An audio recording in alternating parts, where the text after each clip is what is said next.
Regardless of whether you consider yourself to be a pantser or a planner, you need to have a deep understanding of plot structure to make sure your story has a compelling shape. Sometimes your intuitive understanding of plot that you've gained from consuming other stories is enough to guide your writing, but often, especially when we get stuck, we need a refreshing dose of conscious story theory to get us back on track. So, what is this theory behind plot structure that can help guide you as you write? I'm Amalia Winters, a professional fiction editor, and here on my channel I create educational content on all things prose and storycraft. In my last video, I covered the 4 pillars of compelling stories. I'll give you a quick overview of those pillars in just a moment, but if you'd appreciate a deeper exploration of those concepts, be sure to check out that video here. In this video, I'll show you how you can use those 4 pillars to plot your story's 3 acts. Before we start, keep in mind that any literary theory is a guide and a tool, not a prescriptive rule that you have to follow to the letter.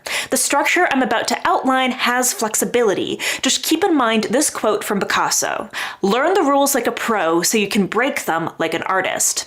You have to deeply understand fundamental writing principles before you can do a good job of bending and breaking them in a way that still benefits the story.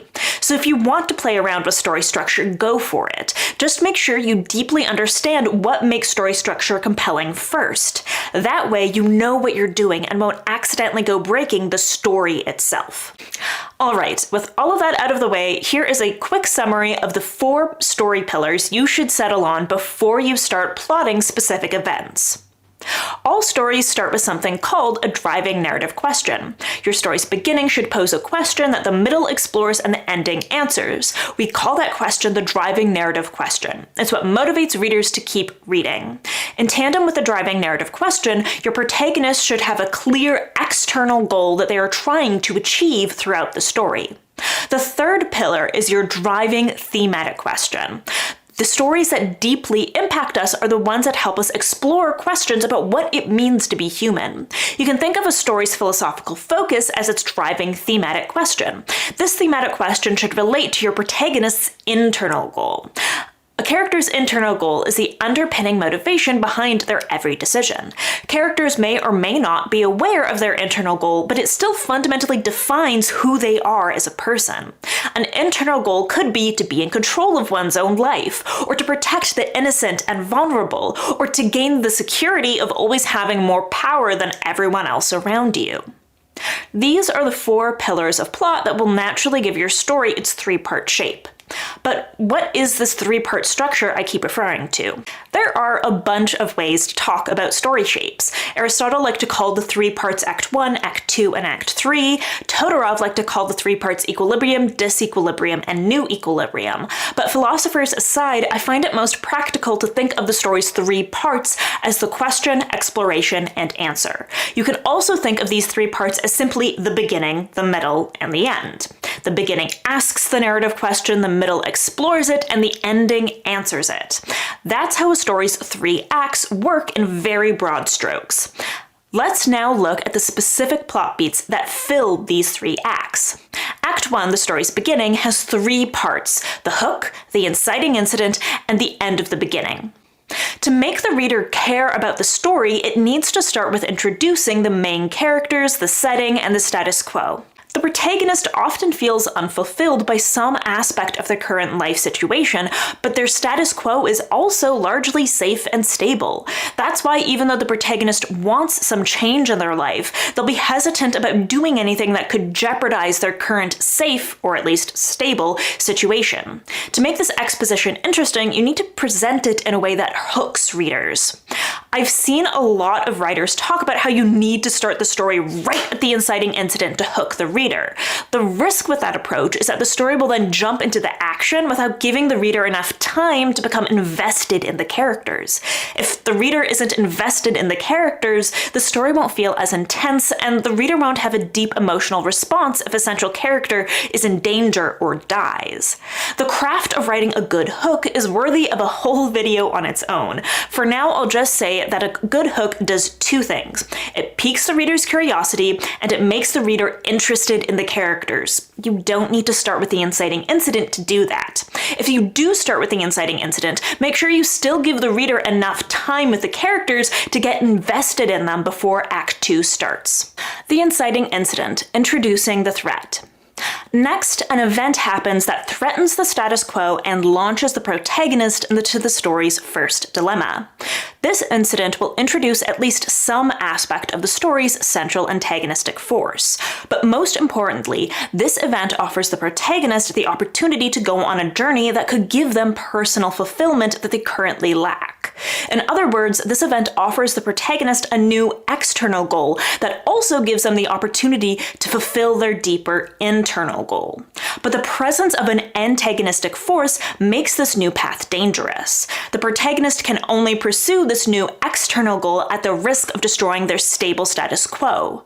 People also refer to the inciting incident as the call to adventure. There are two important elements that make this call compelling: choice and risk. Giving the protagonist the ability to say no to the adventure makes their choice to still go as emotionally impactful as possible. If the inciting incident forces the protagonist to go with no other choice, then that plot point may not feel as emotionally resonant. This choice to go on the adventure should also be embedded with risk. The adventure world should be dangerous, and the protagonist should recognize the risks as they consider whether to accept the call. If it's easy for the protagonist to choose to go on the adventure, then this plot point won't be as compelling as it could be. Eventually, an event happens that forces the protagonist to respond to the inciting incident and make a decision.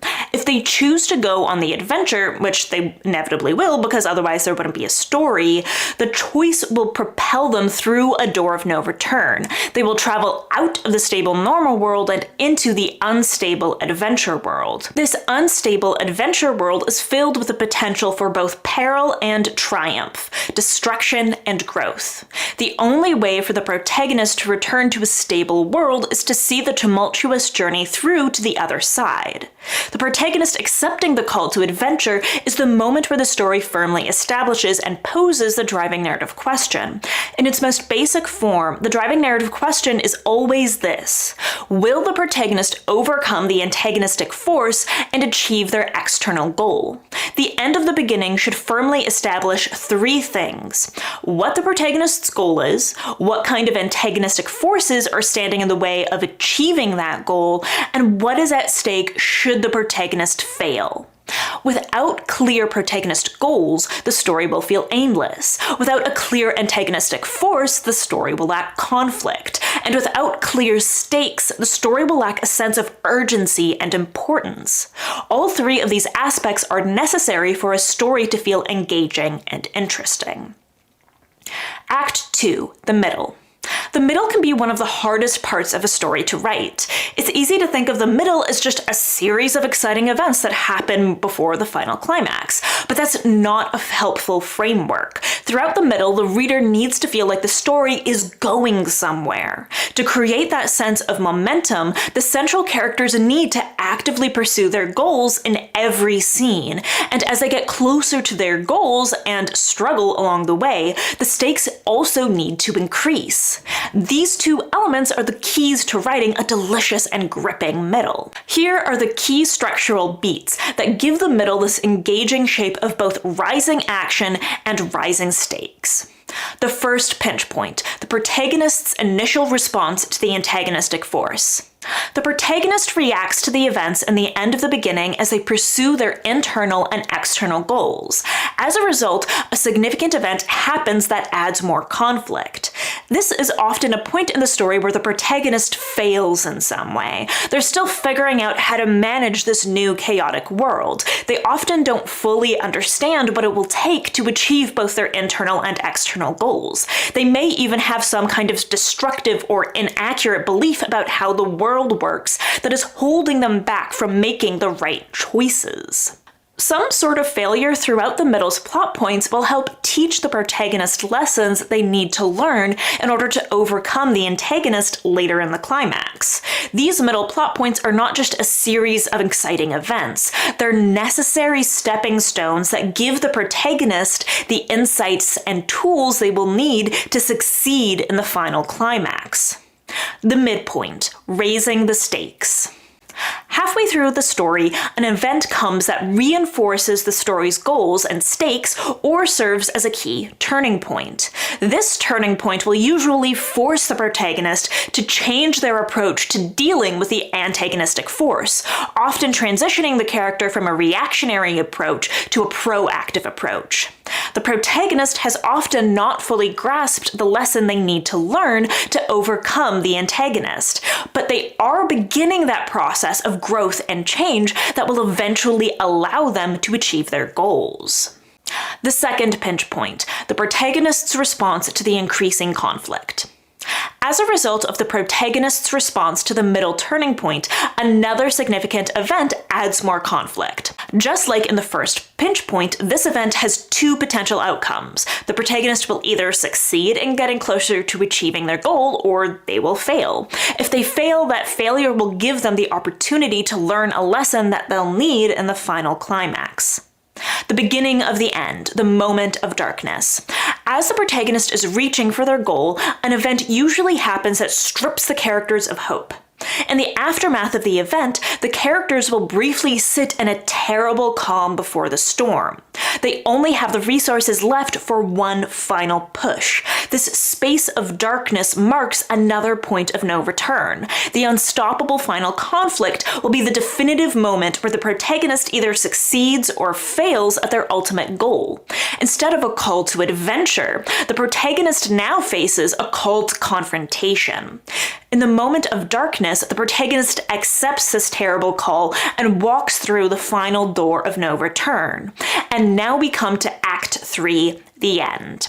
The first part of Act 3 is the climax. This is the moment where the protagonist faces their final confrontation. This conflict forces them to change either themselves or the world around them as they reach for their goal. Once the climax is over and we know who won and at what cost, the story ends with some final scenes to tie up loose threads. The final scenes show the protagonist, or the world around them, as their changed selves. The protagonist has left the adventure world behind and returned to the stable, normal world, but the world is different now. Their status quo has changed in some significant way as a result of their journey. Now, there are 4 potential outcomes in any story. First, the entirely successful ending. In an entirely successful ending, the protagonist achieves both their internal goals and their external goals. In other words, their external success allows them to reach a state of personal growth or fulfillment. This is the most common ending for obvious reasons. It's an ending that leaves readers feeling good. But just because something is common doesn't mean that it can't also be profound.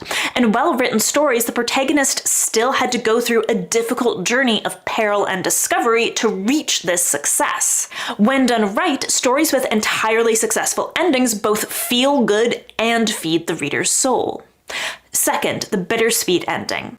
The protagonist can also fail their external goal but still achieve their internal goal. In this ending, the protagonist often realizes that their internal goal is fundamentally incompatible with their external goal. They then decide that their internal goal is more important than their external goal. This is often a self-sacrificial ending that feels incredibly bittersweet. Internal goals are often more profound and personally impactful than external goals.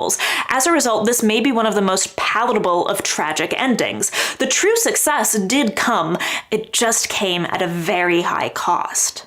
Third, the corruption/disillusionment ending. Alternatively, the protagonist can achieve their external goal while failing their internal goal. This ending can leave the protagonist in one of 2 states, corruption or disillusionment. In a corruption arc, the protagonist realizes that their internal goal is in conflict with their external goal before the climax starts, but in the climactic moment, they choose to pursue the external goal anyway. The protagonist consciously chooses to sacrifice their moral or personal integrity for the sake of achieving material gains. This is the ending of a negative arc story, where the journey doesn't change the protagonist for the better. Instead, it changes the protagonist for the worse. In a disillusionment arc, the protagonist often doesn't realize just how incompatible their internal goal and external external goals are until after it is too late. They've reached their external goal, but in the resolution, they realize that their internal goal has been totally jeopardized. These protagonists become disillusioned with whatever construct they were consciously fighting for. They learn that the pure construct that they thought they were fighting for was actually a source of corruption. In the end, the character does learn their lesson, but they learn it too late. Fourth, the entirely tragic ending. In an entirely tragic ending, the protagonist fails at both their internal and external goals. They gain neither personal fulfillment nor external achievement. These protagonists often fail to learn any lesson at all until it is too late. The climax has come and gone, and the protagonist's world is utterly shattered. These endings with seemingly no glimmer of hope at all are the hardest to write well. All endings, be they tragic or happy, should still leave the reader with a satisfying sense of catharsis and resolution. It's difficult to achieve that sense of satisfying catharsis with any tragic ending, but it's especially hard with pure tragic endings. It's possible, but if this is the ending you seek, proceed with caution and care. Readers are far more likely to accept a mediocrely written happy ending. They are much less likely to accept a mediocrely written tragic ending. Remember, Act 1 and Act 2 need to be building toward your specific ending. If you build Act 1 and Act 2 up for a successful ending, but then give readers a tragic ending, your readers will be justifiably angry and frustrated. The Game of Thrones TV show is an excellent example of this concept. The writers were going for a corruption ending, but they didn't do enough in Act 2 to prepare both the viewers and the character for that destructive shift in Act 3. As a result, the viewers roiled against the ending and rejected it. So let that be a warning to you. If you want a tragic ending, you have to write it extremely well for the audience to accept it as a satisfying resolution. If you found this video helpful, be sure to hit the like and subscribe buttons. Until next time, happy writing, everyone!